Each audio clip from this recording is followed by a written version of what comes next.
السلام علیکم۔ اللہ خود پر کوئی احسان نہیں رکھتا۔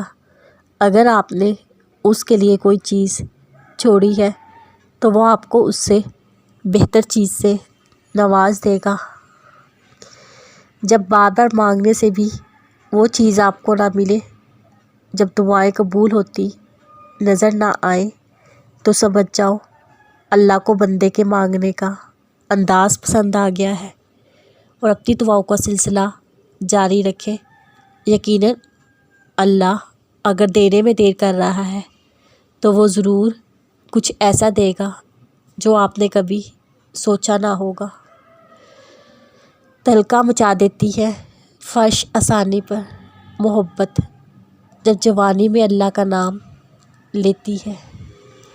آزمائش اللہ اذیت دینے کے لیے نہیں ڈالتا، بلکہ کچھ سکھانے کے لیے ڈالتا ہے۔ جتنی جلدی سیکھ جاؤ گے اتنی جلدی وہ دور ہو جائے گی۔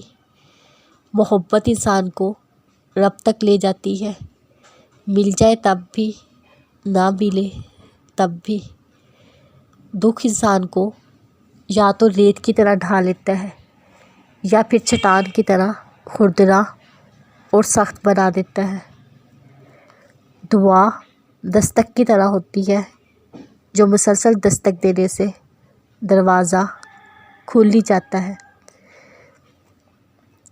حضرت علی رضی اللہ تعالیٰ عنہ نے فرمایا، ایسے شخص کو کبھی مت گنوانا جس کے دل میں تمہارے لیے محبت، عزت، فکر اور چاہت ہو۔ اچھے لوگوں کا آنا تمہاری زندگی میں تمہاری قسمت ہے، اور اسے سنبھال کے رکھنا تمہارا ہنر۔ وہ اسے عطا بھی کر سکتا ہے اور آپ سے لے بھی سکتا ہے، اور اگر نہیں ہو تو دعا سے نصیب بدل سکتا ہے۔ شکر ادا کیا کرے انسان خدا نہیں ہے، ورنہ یہ کائنات نہ رہتی اور نہ کوئی انسان۔ یہ بس اللہ ہی ہے جو پردہ رکھتا ہے، کیونکہ انسان عیبوں کے چھپانے کے معاملے میں کچا اور حیا کرنے کے معاملے میں بہت پکا ہوتا ہے، اور لوگوں سے تو ویسے بھی کوئی توقع نہیں رکھنی چاہیے، کیونکہ اس لمحے کی تکلیف اور اذیت اللہ کے سوا کوئی نہیں جان سکتا، کیونکہ یہ وہ مقام ہوتا ہے جہاں ساری باتیں، ساری چیزیں اللہ کے سپرد کر دی جاتی ہیں۔